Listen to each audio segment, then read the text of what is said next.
आप देख रहे हैं अपना बिहार और आपके साथ मैं हूं विवेक। बिहार में एक बार फिर मौसम का मिजाज बदल गया। मौसम विभाग ने 24 घंटे के लिए बारिश का अलर्ट जारी किया और इसी दौरान हो रही बारिश से नदियों का जो जलस्तर है वो बढ़ने लगा। कोसी की तेज धार की वजह से कई घर नदी में समाने लगे हैं। देख लो ताश के पत्तों की तरह भरभरा कर गिरते इस मकान को देखिए।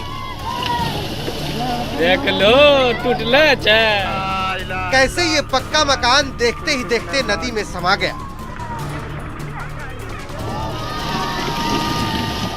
इस भीड़ में घर के मालिक मोहम्मद मतीन और अफाक भी खड़े हैं, लेकिन उनके पास खड़े रहकर देखने के सिवा और कोई चारा नहीं। तस्वीरें भागलपुर की हैं। नवगछिया के जहांगीर बैसी के लोगों के लिए ऐसी तस्वीरें आम हो चुकी हैं। कटाव की वजह से अब तक कई घर कोसी में समा चुके हैं, जिसकी वजह से गांव वाले दहशत में हैं। न्यूज़ 18 के लिए भागलपुर से आशीष रंजन की रिपोर्ट।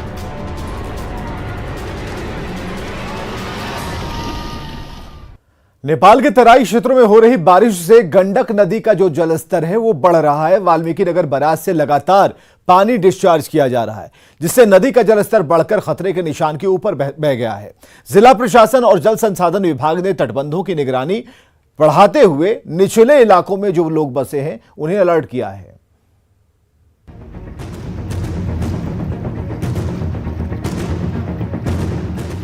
कोसी की तरह गंडक भी डरा रही है।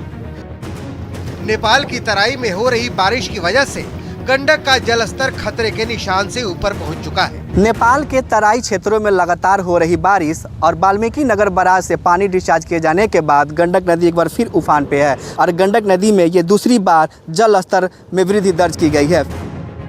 गंडक के बढ़ते जलस्तर को देखते हुए जिला प्रशासन और जल संसाधन विभाग ने तटबंधों की निगरानी बढ़ाते हुए निचले इलाकों में बसे लोगों को अलर्ट कर दिया है। अभी 2 लाख क्यूसेक के आसपास पानी है, जिसको कि भविष्य में बढ़ने की संभावना है। सभी लोगों से मैं अपील करता हूं कि अलर्ट मोड पे रहें। मौसम विभाग ने बिहार में अगले 24 घंटे तक बारिश का अलर्ट जारी किया है। अगर मौसम विभाग की भविष्यवाणी सही साबित हुई तो लोगों की परेशानी और बढ़ सकती है। न्यूज़ 18 के लिए गोपालगंज से गोविंद की रिपोर्ट। तो लगातार नेपाल की तराई में बारिश के बाद जो गंडक का स्तर है वो बढ़ता जा रहा है। इधर वाल्मीकि नगर गंडक बैराज पर सतर्कता बढ़ा दी गई है। इंजीनियर की जो पूरी टीम है वो इंजीनियरों की टीम को लगाया गया है और मॉनिटरिंग की जा रही है। और अभी गंडक बैराज से 3.25 लाख क्यूसेक पानी का डिस्चार्ज हो रहा है। गंडक नदी के सभी बांधों और तटबंधों की सुरक्षा बढ़ाई गई है। जल संसाधन विभाग ने कर्मचारियों को अलर्ट पर रखा है।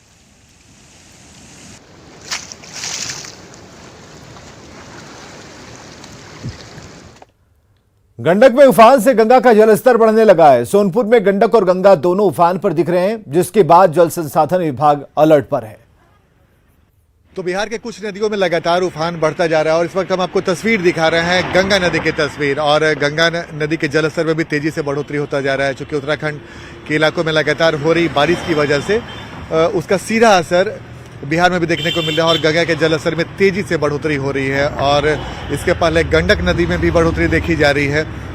तो जाहिर सी बात है, भले ही एक तरफ बिहार के कई जिले सूखे की चपेट में है, लेकिन सावन महीना में बिहार के कुछ नदियों में धीरे धीरे उफान बढ़ता जा रहा है और खासकर गंडक नदी और गंगा नदी के जलस्तर में तेजी से बढ़ोतरी होती जा रही है। और खासकर गंडक नदी की वजह से कुछ इलाकों में बाढ़ का भी खतरा बढ़ता जा रहा है और गंगा के जलस्तर में अगर ऐसी बढ़ोतरी होती रही तो कुछ इलाके इससे भी बाढ़ से प्रभावित हो सकते हैं। तो इस वक्त हम आपको तस्वीर दिखा रहे हैं गंगा नदी की तस्वीर और जेपी सेतु के बगल की हम तस्वीर दिखा रहे हैं, जहां किनारे किनारे भी गंगा का पानी पहुंच चुका है। तो जाहिर सी बात है, बिहार के कुछ इलाके भले ही सूखे की चपेट में हैं, लेकिन नदियों के जलस्तर में कुछ नदियों के जलस्तर में तेजी से बढ़ोतरी होती जा रही है, जिसमें से गंगा और गंडक जैसी नदियां भी शामिल है। तो आने वाले समय में मानसून विभाग ने भविष्यवाणी भी की है कि बिहार के कई जिलों में जबरदस्त बारिश हो सकती है, तो जिसका सीधा असर इन नदियों पर भी पड़ सकता है। कैमरामैन सुबोध के साथ आनंद अमृतराज, न्यूज़ 18 नेटवर्क, पटना। उफान पर नदियां। नेपाल में बारिश से जो नदियों का जलस्तर है वो बढ़ रहा है, चाहे वो कोसी हो, कमला हो, सभी खतरे के निशान से ऊपर बह रही हैं। बागमती, गंडक और गंगा का जलस्तर भी बढ़ा है। तो एक बड़ी खबर के तौर पर हम आपको बता रहे हैं कि यहां पर अलर्ट जारी किया गया। हालांकि जो इंजीनियर्स की टीम है उन्होंने लगातार मॉनिटरिंग शुरू कर दी है। जल संसाधन विभाग ने अलर्ट पर रहने के लिए कहा है और गंडक और गंगा का जलस्तर भी बढ़ता जा रहा है। अभी कुछ देर पहले ही आपको हमने तो वो तस्वीरें दिखाई जिसमें आपने देखा कि किस तरीके से गंगा का जो पानी है वो पूरे फैलाव के साथ तेज धार के साथ बहता जा रहा है। बेतिया पुलिस ने मौर्यकालीन मूर्ति के साथ 5 तस्करों को गिरफ्तार किया है। तस्कर नेपाल से मूर्ति लेकर आ रहे थे। पकड़े गए आरोपियों में 3 बिहार के हैं जबकि 2 नेपाल के रहने वाले हैं। अंतर्राष्ट्रीय बाजार में मूर्ति की कीमत करोड़ों में है।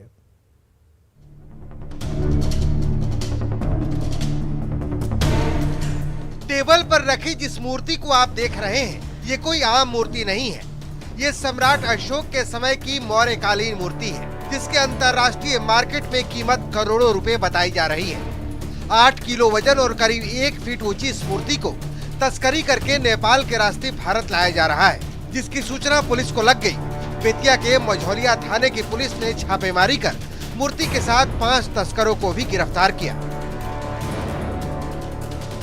गिरफ्तार तस्करों में 2 नेपाल और 3 भारत के रहने वाले हैं। इन लोगों के खिलाफ पहले भी तस्करी का केस दर्ज हो चुका है। मूर्ति नेपाल के काठमांडू से लाई गई थी जिसे अंतर्राष्ट्रीय बाजार में बेचना था। इस बात का पहले भी खुलासा हो चुका है कि बेतिया में चोरी हुई मूर्तियों के अंतर्राष्ट्रीय खरीदार जुटते हैं। पुलिस की पूछताछ में ये साफ हो पाएगा कि मूर्ति चोरी का ये रैकेट कहां-कहां तक फैला हुआ है। न्यूज़ 18 के लिए बेतिया से प्रफुल्ल कुमार की रिपोर्ट। गोपालगंज में जब्त की गई शराब पर बुलडोजर चला और एक साथ 3 जगहों पर कार्रवाई हुई और 12,000 लीटर देसी विदेशी शराब को नष्ट किया गया। शराब अलग अलग जगहों से बरामद की गई थी और इस मामले में 300 लोगों को गिरफ्तार किया गया था।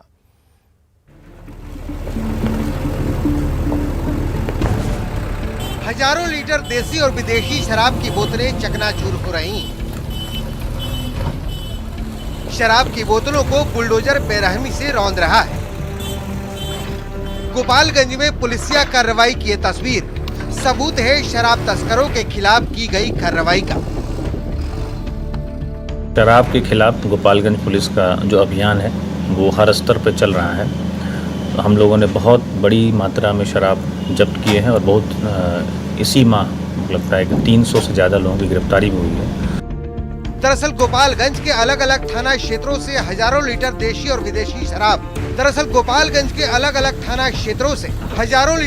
और विदेशी शराब जब्त किए गए थे। साथ ही 300 से ज्यादा शराब तस्करों को गिरफ्तार भी किया गया था।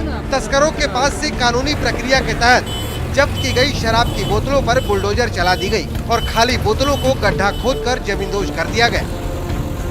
न्यूज़ 18 के लिए गोपालगंज से गोविंद कुमार की रिपोर्ट। राजधानी पटना में 2 दिनों की संयुक्त कार्यकारिणी में हुए महामंथन के बाद बीजेपी ने साफ कर दिया कि 2024 और 2025 का चुनाव जेडीयू और बीजेपी साथ लड़ेगी और इसके बाद बयानबाजी शुरू है।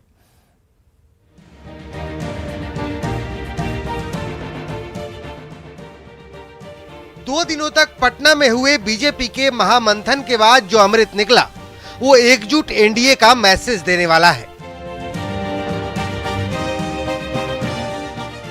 बीजेपी ने साफ कर दिया कि 2024 और 2025 में भी वो जेडीयू के साथ ही चुनाव लड़ेगी। जो लोग इस पर सवाल उठा रहे हैं उनके सवालों पर विराम लग गया है। हमारा गठबंधन अटूट है।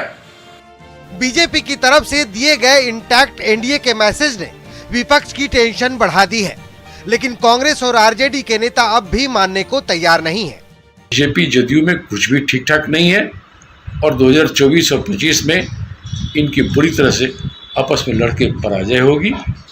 बीजेपी जेडीयू का बेमेल गठबंधन है बिहार में सत्ता की मलाई खाने के लिए।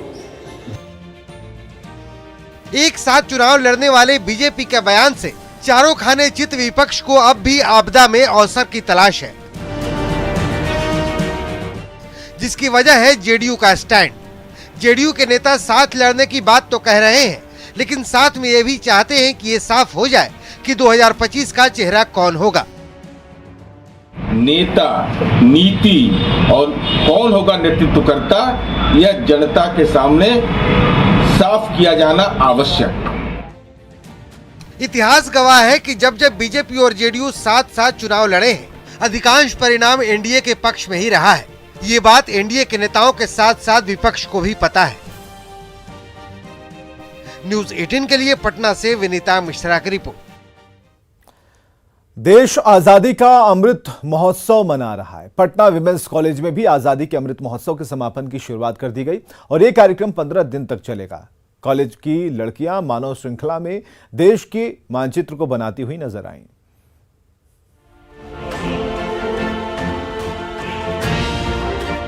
पूरा देश आजादी का अमृत महोत्सव मना रहा है।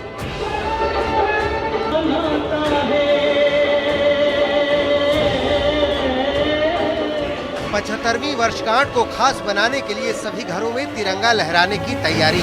राष्ट्रीय कार्यकारिणी की बैठक के बाद अब बिहार बीजेपी के कार्यकर्ता दूसरे टास्क को पूरा करने में जुट चुके हैं। बीजेपी के सभी कार्यकर्ताओं को जिम्मेदारी सौंपी गई है कि वो हर क्षेत्र में, हर घर में 15 अगस्त को तिरंगा लहराने के लिए प्रोत्साहित करें। भारतीय जनता पार्टी के प्रत्येक कार्यकर्ता आजादी के इस अमृत महोत्सव में अपने घर में तिरंगा लगाएगा और हम साथ में भारत के सभी घरों में तिरंगा लगाने के लिए लगातार प्रयास करेंगे। दरअसल इस बार अमृत महोत्सव के तहत 13 से 15 अगस्त तक हर घर तिरंगा का आयोजन किया जा रहा है। पीएम मोदी ने भी अपील की है कि लोग अपने घरों पर तिरंगा जरूर फहराएं, क्योंकि तिरंगा हमें जोड़ता है और देश के लिए कुछ करने के लिए प्रेरित करता है। पटना से न्यूज़ 18 के लिए विनीता मिश्रा और शैलेंद्र कुमार की रिपोर्ट। नक्सलियों के खिलाफ अभियान लगातार जारी है और उनके ठिकाने को ध्वस्त किया जा रहा है। औरंगाबाद में सुरक्षा बलों ने सहिया पहाड़ के आसपास के इलाकों में अभियान चलाया, जहां नक्सलियों का बंकर ध्वस्त किया गया। औरंगाबाद में एक बार फिर सुरक्षा बलों ने नक्सलियों के नापाक मंसूबों पर पानी फेर दिया है। नक्सली गतिविधियों की सूचना पर सुरक्षा बलों ने सहिया पहाड़ और उसके आसपास के जंगलों में सर्च ऑपरेशन चलाकर न सिर्फ उनके बंकरों को ध्वस्त कर दिया, बल्कि भारी मात्रा में विस्फोटक, केन बम, ग्रेनेड लॉन्चर और जंगल में नक्सलियों के रहने का सामान भी बरामद किया है, जिसमें खाने का सामान, पंपिंग सेट भी शामिल है। पुलिस ने सर्च ऑपरेशन में नक्सली साहित्य भी बरामद किया है। पुलिस को सूचना मिली थी कि नक्सली सुरक्षा बलों को निशाना बनाने के फिराक में थे और हमले की नीयत से जंगल में जमा हो रहे थे, लेकिन सुरक्षा बलों ने समय रहते उनकी साजिश को नाकाम कर दिया, जिससे नक्सलियों को बड़ा झटका लगा है। ग्रेनेड वगैरह लॉन्च करने के लिए इसका इस्तेमाल हो सकता था। इसके अलावा 5.56 इंच के 12 जिंदा राउंड, डीसी कन्वर्टर, एक सोनी का ट्रांजिस्टर और नक्सल लिटरेचर। मधेपुरा के JKTMCH में उस समय अफरा तफरी मच गई जब अचानक अस्पताल की बिजली ही गुल हो गई और कई लोग अस्पताल के लिफ्ट में फंस गए। करीब 1.5 घंटे तक लोगों की सांसें अटकी रहीं।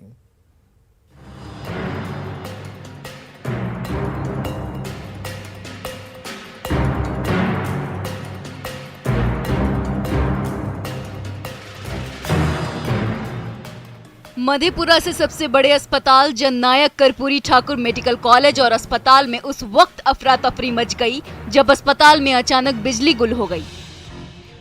अस्पताल के कई बिल्डिंग में लोग लिफ्ट में फंस गए, जिसके करीब 1.5 घंटे तक लिफ्ट में दर्जनों लोगों की सांसें अटकी रही, जिसमें कई मरीज भी थे।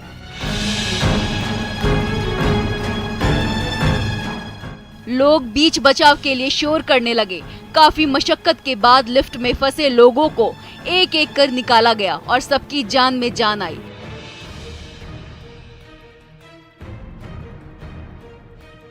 सुबह करीब 10 बजे के आसपास अचानक अस्पताल की बिजली गुल हो गई थी। इमरजेंसी और दूसरा काम तो किसी तरह चलता रहा, लेकिन लिफ्ट ठप पड़ी रही। लोगों ने जब हंगामा किया तो उनको वैकल्पिक उपाय से निकाला गया। अस्पताल प्रबंधन के मुताबिक इंटरनल सप्लाई में खराबी की वजह से परेशानी हुई थी। बेगूसराय के तेघड़ा प्रखंड के कटाव पीड़ितों ने बीडीओ और सीओ का घेराव किया। घंटों उन्हें दफ्तर में घेरे रखा। दरअसल तेघड़ा के अजयगर बोरतोर के पास गंगा से भीषण कटाव हो रहा है और गंगा का पानी बढ़ने से चारों तरफ घरों में के अंदर पानी पहुंचने लगा। इस जगह पर करीब 450 गरीबों का घर है। लोगों का कहना है कि गांव में रहना अब खतरे से खाली नहीं है और उनके पास रहने के लिए कोई दूसरा ठिकाना नहीं है। ऐसे में प्रशासन को उन्हें जमीन देनी चाहिए और साथ ही खाने का इंतजाम भी करना चाहिए। घर गिर जाएगा, ये लोग डर लगता है। गंगा का बहाव इतना तेज हो गया है, जिन लोगों को डर है कि कहीं घर सहित हम लोग गिर जाएंगे, ये लोग सब घर खाली कर रहा है। 7वें चरण की शिक्षक बहाली की मांग को लेकर टीईटी पास अभ्यर्थियों ने पटना के गर्दनी बाग में धरना दिया, नारेबाजी की। अभ्यर्थी जल्द नियुक्ति की मांग कर रहे हैं। अभ्यर्थियों ने इससे पहले भी प्रदर्शन किया था, जिसके बाद सरकार की तरफ से उन्हें बहाली का आश्वासन मिला, लेकिन जब मांग पूरी नहीं हुई तो अभ्यर्थियों ने प्रदर्शन करना शुरू कर दिया। उनका कहना है कि जब तक बहाली की प्रक्रिया शुरू नहीं होगी तब तक आंदोलन जारी रहेगा। लगातार शिक्षा विभाग का चक्कर लगा रहे हैं और माननीय शिक्षा मंत्री जी हम लोग की बात नहीं मान रहे हैं। उनका है कि ये बहाली खत्म हो जाएगी तब वो बहाली आएगी, 6 फेज खत्म हो जाएगी, 7 फेज आएगी। तो मैं महोदय से रिक्वेस्ट करती हूँ कि आपकी 6 फेज की बहाली कभी खत्म नहीं होने वाली है। नालंदा के परवलपुर प्रखंड कार्यालय में आज उस समय सैकड़ों ग्रामीण अचानक उन्होंने धावा बोल दिया जब 5 लोग सैकड़ों ग्रामीणों के साथ आत्मदाह करने प्रखंड कार्यालय पहुंच गए। प्रखंड कार्यालय में आत्मदाह की कोशिश की खबर मिलते ही पुलिस अधिकारी मौके पर पहुंचे, लोगों को समझाया बुझाया, शांत कराया। परवलपुर में एपीएससी का निर्माण कराया जाना था, जिसे लेकर 2 गांवों के बीच तनाव बना हुआ था और आज आक्रोशित ग्रामीण अंचल कार्यालय का गेट तोड़कर अंदर घुस गए थे। सीवान में बाइक चोरी की घटना सीसीटीवी में कैद हो गई। घटना भगवानपुर हाट थाना क्षेत्र के मलमलिया मोड़ की है, जहां फुटवेयर दुकान पर युवक आता है और पूरे विश्वास के साथ ऊपर की तरफ जाता है।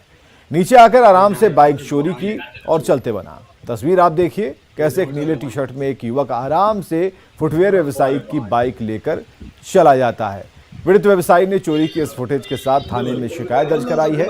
पुलिस आरोपी की तलाश में है। अरे बहन से हेलमेट होगा।